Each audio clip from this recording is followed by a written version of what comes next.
बिस्मिल्लाहिर्रहमानिर्रहीम। अस्सलाम वालेकुम दोस्तों, वेलकम टू कोडनीट। आज की वीडियो हम डिस्कस करेंगे MGT 501 के लेसन 13। तो वीडियो के एंड तक लाजमी वॉच कीजिएगा ताकि कोई भी इंपॉर्टेंट कॉन्सेप्ट है वो आपका मिस ना हो। और वीडियो अच्छी लगे तो उसको लाइक लाजमी कीजिएगा, चैनल को सब्सक्राइब कीजिएगा और बेल आइकन को लाजमी प्रेस कीजिएगा ताकि फर्दर जो नोटिफिकेशन है वो आपको टाइमली मिलती रहे।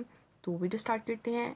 इस चैप्टर को पढ़ने के बाद आप इस काबिल हो जाएंगे कि आपको strategy planning, human resources information, HRS relationship और HRS विद ओवरऑल MIS के साथ जो उसका रिलेशनशिप है वो समझ आ जाएगा। ये कॉन्सेप्ट ऑर्गेनाइजेशन की प्लानिंग और डिसीजंस मेकिंग को जो है वो स्ट्रॉन्ग बनाते हैं। जैसे एग्जाम से पहले सिलेबस, नोट्स और टाइम टेबल का जो सिस्टम होता है वो समझना ज़रूरी होता है, बिल्कुल इसी तरह HRM का समझना भी बहुत ज़्यादा ज़रूरी होता है। स्ट्रैटेजिक प्लानिंग क्या होती है हमारे पास? स्ट्रैटेजिक प्लानिंग वो प्रोसेस होता है जिसमें टॉप मैनेजमेंट ऑर्गेनाइजेशन का ओवरऑल पर्पस और ऑब्जेक्टिव डिसाइड किया जाता है।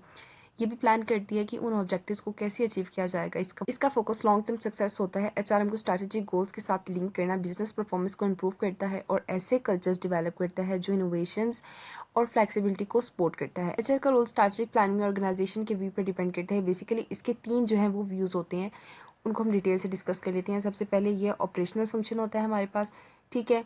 उसके बाद जो हमारे पास फिटिंग का फंक्शन होता है और उसके बाद हमारे पास इक्वल पार्टनर का फंक्शन होता है। तो सबसे पहले सबसे बेहतर व्यू ये है कि HR को इक्वल पार्टनर माना जाए। इस रोल में HR का जो इन्वायरमेंटल स्कैनिंग होता है वो कॉम्पिटिटिव इंटेलिजेंस, इंटरनल स्ट्रेंथ और वीकनेस के एनालिसिस और स्ट्रैटेजी के साथ इम्प्लीमेंटेशन में हेल्प करता है। जैसे फैमिली का एल्डर जो हो वो सिर्फ काम नहीं करता बल्कि फ्यूचर प्लानिंग में भी इन्वॉल्व होता रहता है। तो HR की प्लानिंग का प्रोसेस देख लेते हैं। तो HR प्लानिंग के प्रोसेस में कुछ इंपॉर्टेंट स्टेप्स जो हैं वो शामिल होते हैं जो ऑर्गेनाइजेशन को डायरेक्शन देती हैं। सबसे पहले है हमारा डिटरमाइन द ऑर्गेनाइजेशनल मिशन, यानी ऑर्गेनाइजेशनल मिशन ऑर्गेनाइजेशन का ओवरऑल पर्पस बताता है। इससे ये चीज़ क्लियर होती है कि ऑर्गेनाइजेशन क्यों एग्जिस्ट करती है और वो सोसाइटी को क्या यूनिक कंट्रीब्यूशन दे रही है। जैसे स्टूडेंट्स का मिशन होता है अच्छे मार्क्स लेना और सक्सेसफुल कैरियर बनाना। नेक्स्ट है हमारे पास स्कैन द ऑर्गेनाइजेशनल इन्वायरमेंट। इस प्रोसेस को स्पोर्ट एनालिसिस भी कहा जाता है। इसमें ऑर्गेनाइजेशन जो वो अपनी स्ट्रेंथ, अपनी वीकनेस, अपनी अपॉर्चुनिटीज और जो उसके थ्रेट्स होते हैं ना उसको आइडेंटिफाई करती है। इससे मार्केटिंग के चैलेंजेस और जो चांसेस होते हैं दोनों क्लियर हो जाते हैं। जैसे एग्जाम से पहले अपनी स्ट्रॉन्ग और वीक सब्जेक्ट्स को एनालाइज किया जाता है और उसके अकॉर्डिंग प्रिपरेशन की जाती है। बिल्कुल इसी तरह अपनी इन्वायरमेंट को भी ऑर्गेनाइज किया जाता है। फिर है हमारे पास सेट स्ट्रैटेजी गोल। मिशन अचीव करने के लिए ऑर्गेनाइजेशन शॉर्ट टर्म और लॉन्ग टर्म गोल सेट करती है। गोल डिजायर आउटकम के होते हैं जो मिशन को पूरा करते हैं। इफेक्टिव गोल स्पेसिफिक, चैलेंजिंग, मेजरेबल होते हैं। जैसे ये डिसाइड करना कि इस सेमेस्टर में 3.5 GPA अचीव करनी है, तो उसके हिसाब से फिर उसके ऊपर काम भी करना। फिर है हमारे पास फॉर्मुलेट स्ट्रैटेजिक प्लान। इस स्टेप में organization course of action design करती है जो स्ट्रैटेजिक गोल को अचीव करने में मदद करती है। डिपार्टमेंटल और फंक्शनल गोल्स भी यहीं पर सेलेक्ट किए जाते हैं। जैसे एग्जाम्स के लिए डेली स्टडी शेड्यूल बनाया जाता है और फिर उसको फॉलो भी किया जाता है। फिर आता है हमारे पास strategic planning and strategic trends. तो स्ट्रैटेजिक प्लानिंग से प्लानिंग तक लिमिटेड नहीं होती बल्कि ट्रेंड्स को समझना भी ज़रूरी होता है। सबसे पहले हमारे पास आते हैं basic of strategic planning. Strategy company का वो प्लान होता है जिसमें वो अपनी स्ट्रेंथ और वीकनेस को एक्सटर्नल अपॉर्चुनिटीज़ और थ्रेट्स के साथ बैलेंस करती है ताकि कॉम्पिटिटिव एडवांटेजेस मेंटेन रह सकें। स्ट्रैटेजिक प्लानिंग के 3 लेवल्स होते हैं हमारे पास। सबसे पहले होता है हमारे पास planning cooperative level, strategy business level, competitive strategy और फंक्शनल स्ट्रैटेजीज। जैसे अपनी स्ट्रेंथ यूज करके कंपटीशन जीतना, तो ये एक बेसिक स्ट्रैटेजी प्लानिंग में आता है। फिर आती है हमारे पास स्ट्रैटेजिक प्लानिंग का प्रोसेस। इस प्रोसेस में ऑर्गेनाइजेशन स्वॉट एनालिसिस करती है ताकि अपनी इंटरनल और एक्सटर्नल सिचुएशन को समझ सकें और जो बेहतर है वो डिसीजंस ले सकें। जैसे जॉब अप्लाई करने से पहले अपनी स्किल्स और मार्केट की जो डिमांड है वो चेक की जाती है कि क्या हम इस जॉब के लिए फुलफिल करते हैं, क्या हमारी जो स्किल्स हैं वो इस जॉब को फुलफिल करेंगी, हमारी रिक्वायरमेंट्स पूरी करेंगी।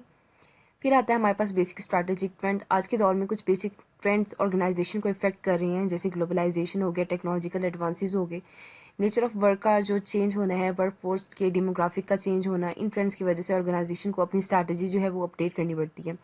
जैसे ऑनलाइन एजुकेशन का जो ट्रेंड है वो फेस टू फेस क्लासेस को चेंज कर रहा है। आगे बातें करते हैं managerial consequence of the basic trend.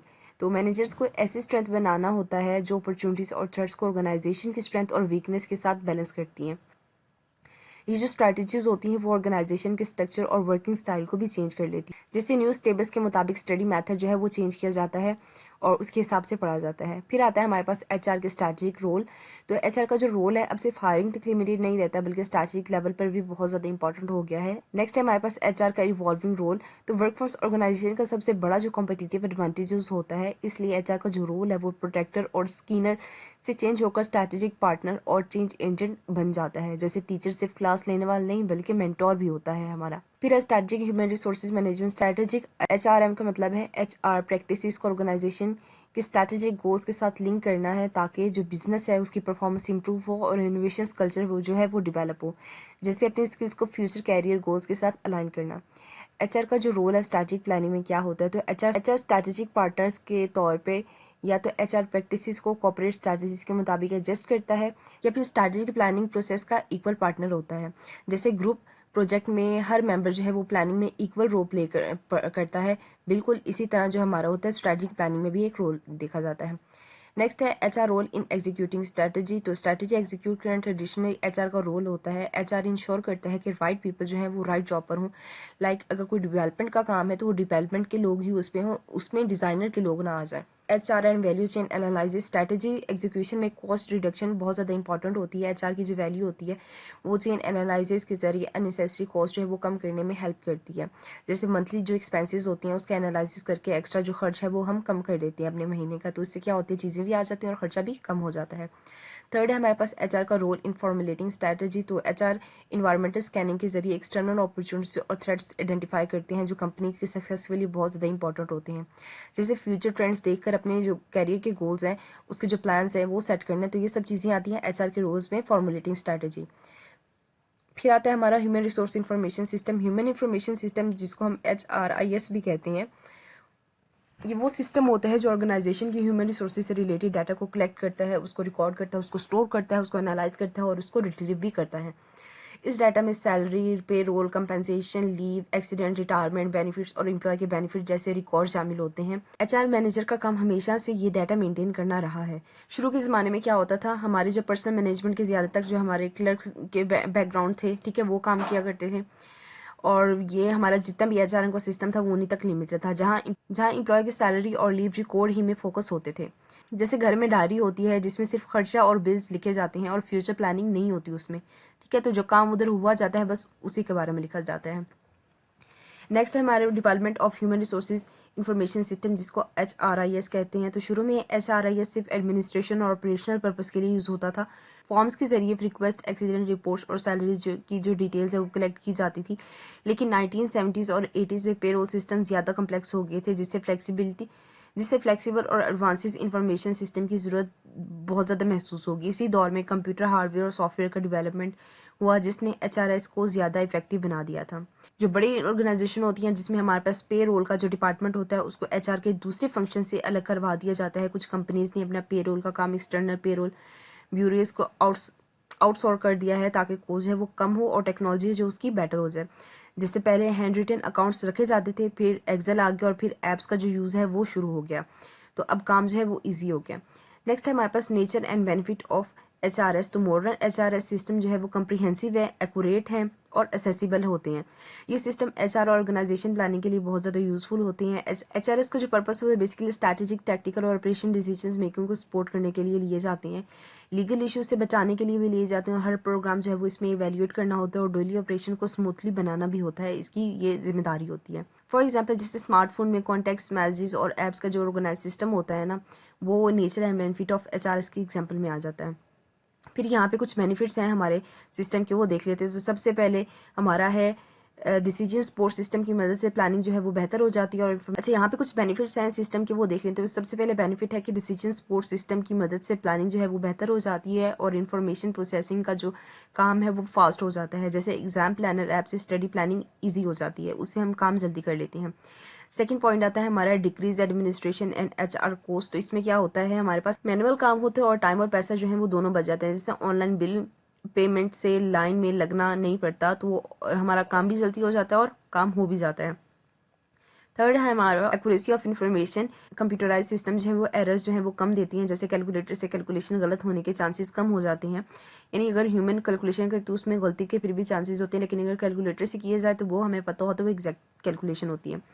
Fourth है हमारे पास, इसमें कहते हैं HR मैनेजर्स और एम्प्लॉयज़ के दरमियान कम्युनिकेशन जो है वो बेहतर हो जाती है। जैसे व्हाट्सएप ग्रुप कॉल, और जैसे व्हाट्सएप से सबको एक ही टाइम पे इन्फो जो है वो मिल जाती है। तो HRS में आमतौर पर एम्प्लॉयज़ डिटेल्स, जॉब्स, उनकी पोजीशन और HR को जो इवेंट है ना उसके डाटा रखा जाता है। अच्छा HRS की यहाँ पे कुछ इन्फॉर्मेशन के बारे में कि HRS किस चीज़ की इन्फॉर्मेशन रखता है, तो आमतौर पर एम्प्लॉयज़ की डिटेल्स, उनकी जॉब की, उनकी पोजीशन और एचआर के जो इवेंट है उसका डाटा रखा जाता है। ठीक है, आगे हम यूजेस की बात कर लेते हैं कि यूज़ कैसे होता है। तो एचआरएस जो एडमिनिस्ट्रेशन है वो ऑपरेशनल और स्ट्रैटेजिक लेवल पर यूज़ होता है। ठीक है, तो ये आपके एमसीक्यूज़ के लिहाज से इंपॉर्टेंट है। अच्छा, नेक्स्ट है हमारा यूज़ ऑफ एचआरआईएस। तो ये जो होता है ये हमारा ऑपरेशनल इन एडमिनिस्ट्रेशन और जो स्ट्रैटेजिक फील्ड है इसके लिए यूज़ होता है।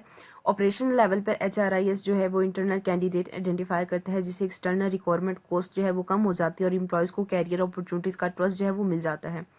जैसे स्कूल का जो रिकॉर्ड सिस्टम होता है जो स्टूडेंट की परफॉर्मेंस चेक करता है, तो वहाँ पे ना स्टूडेंट की हर हरकत का जो रिकॉर्ड होता है।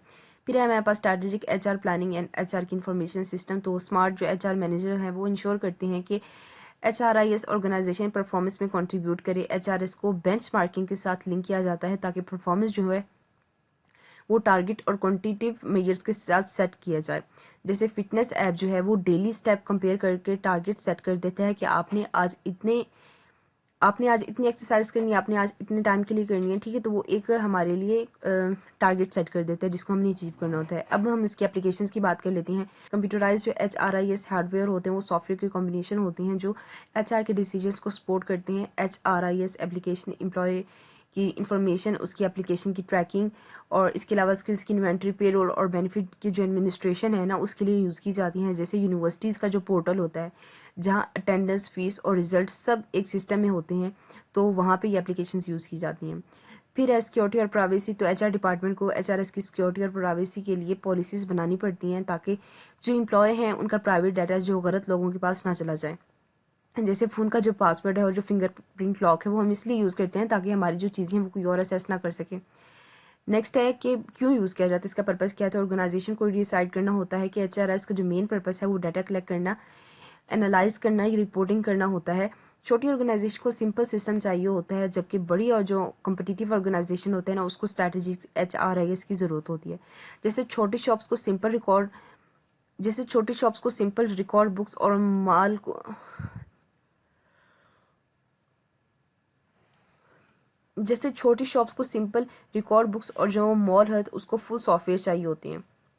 अब यहाँ पे कॉमन एचआरएस के कुछ फंक्शंस हैं, तो ये आपकी इंपॉर्टेंट है आपके पेपर के पॉइंट ऑफ व्यू से। आपसे पूछे जा सकते हैं कि कौन कौन से फंक्शन इसमें इन्वॉल्व हैं। तो एचआरएस को जो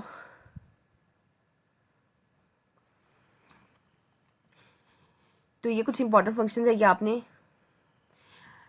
तो यहाँ पे कुछ एचआरएस के इंपॉर्टेंट फंक्शंस हैं कॉमन, ये आपके एमसीक्यूज के लिहाज से इंपॉर्टेंट मैंने हाईलाइट कर दिए हैं, ये आपने लाजमी पढ़ के जाना, इसमें से भी एमसीक्यूज आपका आ सकते हैं।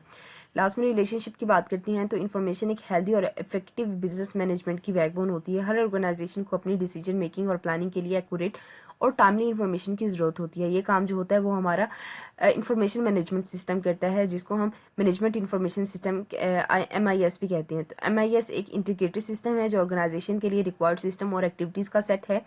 ये कंप्यूटर बेस्ड सिस्टम होता है, डाटा और टेलीकम्युनिकेशन का जो है वो यूज़ करते हैं ताकि मैनेजमेंट डिसीजन सही और टाइमली कर सके।